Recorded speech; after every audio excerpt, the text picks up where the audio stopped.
YouTube channel Soli Supriyadi kembali hadir menjumpai para YouTuber juga para siswa-siswi SMP kelas 8 dalam pembelajaran yang sangat asik.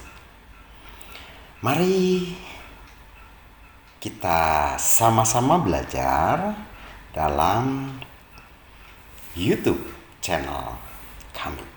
Jangan lupa subscribe, like, dan share. Juga nyalakan loncengnya untuk bersahabat dengan teman-teman sekalian. Bila Anda subscribe, insya Allah kami akan mensubscribe kembali para YouTuber. Tempat belajar YouTube channel Soli Supriyadi dalam pembelajaran ilmu pengetahuan alam kelas 8 bab 5 dalam sistem pencernaan makanan. Yang akan kita bahas saat ini adalah kebutuhan energi.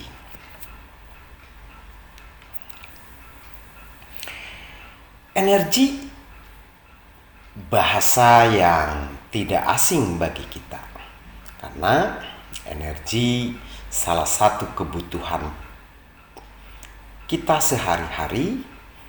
Tidak ada waktu sedetik pun bagi kita yang tidak memerlukan energi. Kebutuhan energi bagi kita adalah kebutuhan utama, baik untuk aktivitas maupun untuk keperluan lain. Kebutuhan energi apakah yang kita perlukan? Lalu energi apakah fungsi energi bagi tubuhmu? Nah, jadi kebutuhan energi apa yang diperlukan? Untuk apakah fungsi energi bagi tubuh kita? Bisa kamu menganalisa dari kegiatan kamu sehari-hari. Ternyata kita ini setiap detik, setiap waktu, setiap jam, setiap hari selalu berhubungan dengan energi untuk melakukan berbagai macam aktivitas kita sehari-hari. Tubuhmu membutuhkan energi untuk setiap kegiatan. Artinya kegiatan apapun yang kita lakukan dalam setiap aktivitas pastilah menggunakan energi. Apakah itu berjalan, apakah itu bernapas, apakah itu berbicara, semuanya memerlukan energi.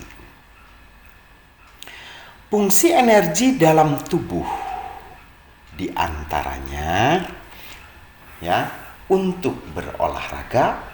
Jadi pada waktu kamu berolahraga pastilah memerlukan energi, gitu ya. Belajar juga harus menggunakan energi. Pada waktu kamu membaca, berucap, pada waktu kamu berpikir, semua itu menggunakan energi dan melakukan aktivitas yang lainnya.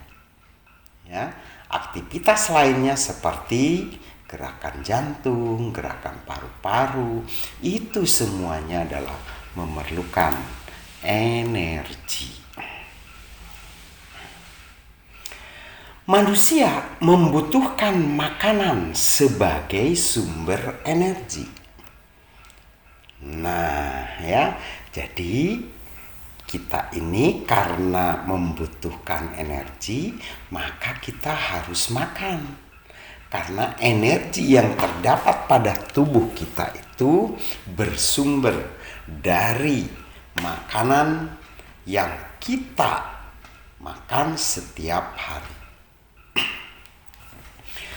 Apapun asupan yang kita masukkan ke dalam tubuh kita, ya, maka dia akan diolah untuk berbagai kebutuhan tubuh. Salah satunya adalah dirubah menjadi energi. Dengan mengkonsumsi makanan yang baik dan cukup, tubuh manusia dapat melakukan apapun, ya, seperti detak jantung, kedipan kelopak mata, dan mengangkat barang. Itu semua, ya, bekerja menggunakan energi. Jadi energi itu difungsikan oleh tubuh kita untuk berbagai macam keperluan hidup tubuh kita. Ada 8 makanan sebagai sumber energi yang terangkum dari para ilmuwan. Ya, jadi 8 sumber makanan yang mengandung energi itu, ya, antara lain sayuran yang berdaun gelap itu mengandung banyak energi, seperti bayam, kangkung, ya, itu adalah merupakan sumber-sumber energi. Tidak hanya menyediakan banyak vitamin B yang penting untuk produksi energi dan serotonin untuk kebutuhan tubuh kita. Akan tetapi, sayuran ini juga menawarkan sejumlah kandungan yang bermanfaat lainnya seperti vitamin, mineral, dan fitokimia. Maka dari itu, kita harus sering, ya, mengkonsumsi sayuran supaya tubuh kita dapat supplier, dapat asupan vitamin, mineral, dan fitokimia. Buah bit membantu meningkatkan produksi oksida nitrat yang meningkatkan aliran darah ke otak. Nah, kamu tahu buah bit, ya?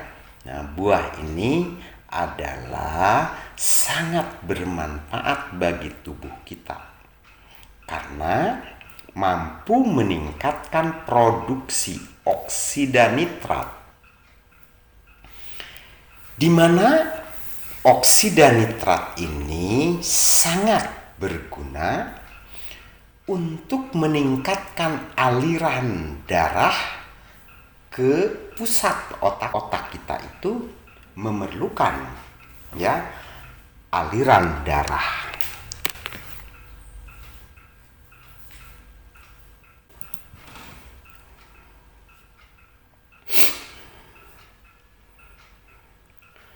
Bit juga bisa untuk sarapan atau sebagai campuran salad pada sayuran.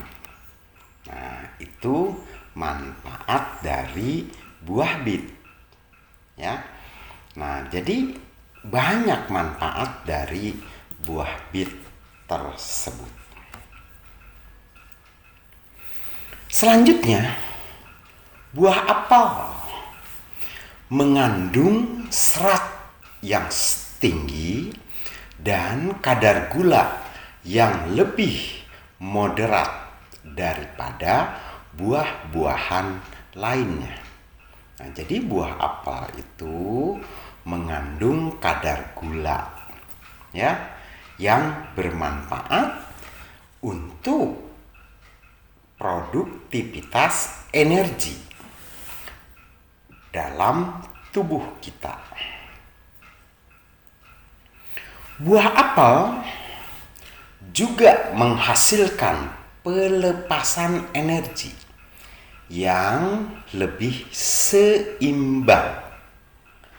Ya, jadi itu manfaat dari buah apel sehingga ya sebagian masyarakat buah apel merupakan sumber makanan utama, bukan pokok tapi utama ya. Nah, selanjutnya adalah kacang hitam atau legum seperti ya kacang-kacangan. Nah, kacang hitam adalah salah satu sumber zat besi terbaik untuk kebutuhan tubuh.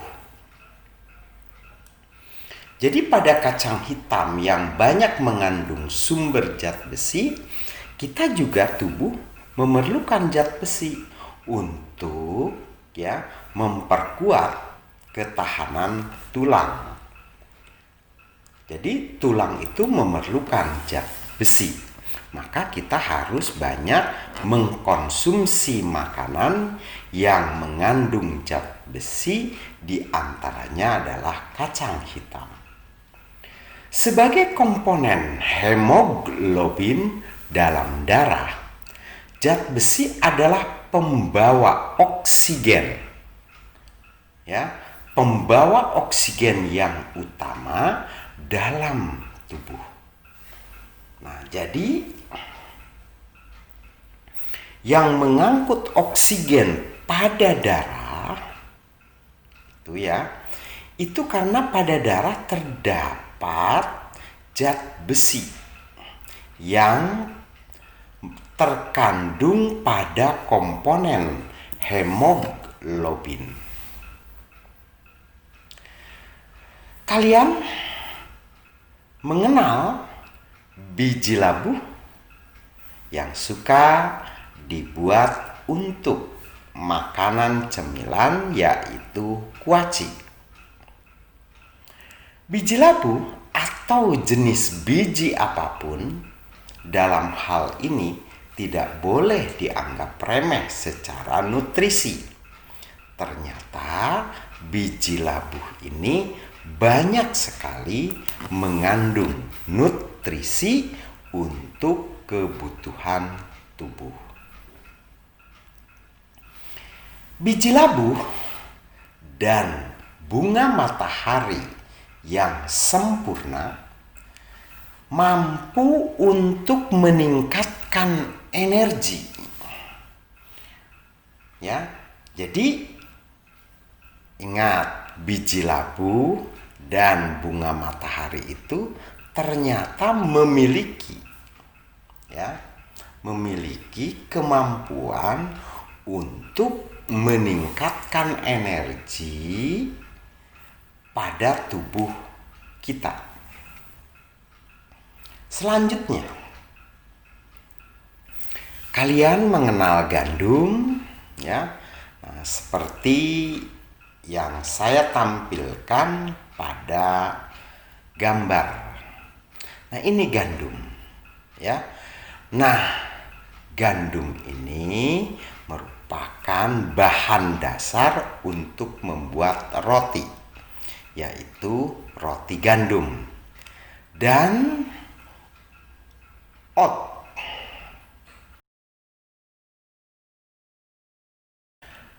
Di mana jauh lebih baik daripada roti putih. Karena ini juga menstabilkan kadar gula darah. Itu manfaat dari biji gandum. Sementara biji-bijian olahan dapat membuat Anda gelisah, pemarah, dan lapar. Yang bagaimana? Nah, kalian harus tahu. Oatmeal juga bisa sebagai makanan pokok karena mengandung serat yang disebut beta-glukan yang menjaga gula darah dalam kisaran yang sehat. Selain itu, coklat atau coklat hitam mentah adalah sumber magnesium yang luar biasa. Nah, ini contoh yang saya tampilkan adalah biji coklat. Nah, coklat ini sangat bermanfaat bagi tubuh kita karena pada coklat terdapat magnesium. Plaponol dalam coklat terbukti mampu meningkatkan kadar oksida nitrat dalam darah. Nah, kadar oksida nitrat dalam darah ini ini sangat berguna dalam darah. Selanjutnya, bagi kalian yang mungkin pernah mendengar tentang teh hijau dan kopi kafein dalam jumlah sedang juga memberikan dorongan energi dan ditemukan secara alami dalam teh hijau dan kopi.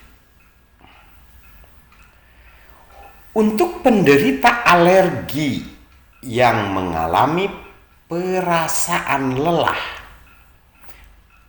pilih minuman yang mengandung kafein dan campuran vitamin juga mineral yang sangat unik pada teh hijau dan kafein.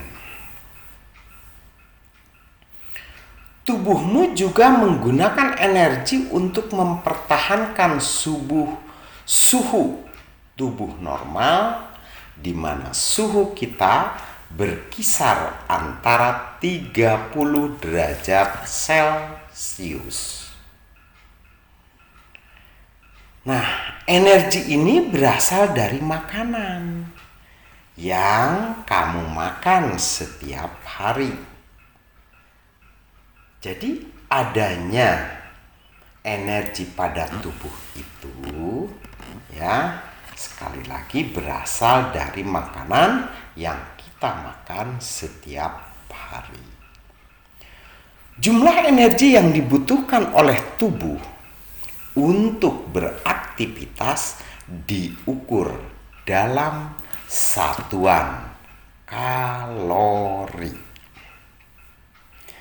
Di mana sama halnya pada tubuh, jumlah energi tersedia dalam makanan juga diukur dalam satuan kalori.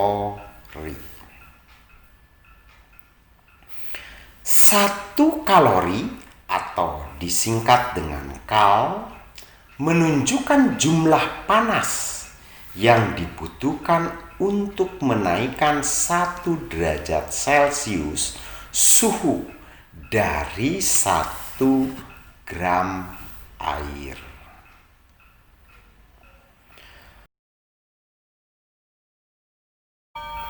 Jumlah kalori pada sepotong roti berbeda dengan jumlah kalori dengan sepiring nasi dan 1 buah pisang. Itu tidak sama. ya. Maka dari itu, hal ini dapat terjadi karena jenis makanan yang berbeda akan mengandung jumlah kalori yang berbeda pula. Gitu ya. Oke. Semoga kalian semua mampu mengatur asupan atau makanan yang disesuaikan dengan kebutuhan tubuh, kebutuhan energi yang sesuai dengan aktivitas kalian. Begitu ya. Nah, bila kalian aktivitasnya tidak terlalu banyak, ya kalian juga harus menyesuaikan jumlah asupan. Begitu ya. Terima kasih telah hadir di YouTube channel Soli Supriyadi. Maaf bila banyak kesalahan. Salam sehat. Jangan lupa subscribe dan nyalakan loncengnya.